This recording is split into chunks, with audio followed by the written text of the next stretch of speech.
In the beginning, before time, before stars, before rivers, there was only God. With a single word, he spoke, and light was born. Galaxies swirled, rivers carved the earth, flowers bloomed, and life began to sing. But his greatest masterpiece was man made in his image, breathing with his own breath. And he gave man freedom, the power to love, to create, to choose.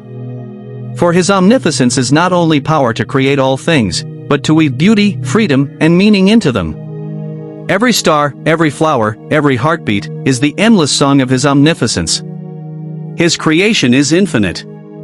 His love, unending. This is the God we serve.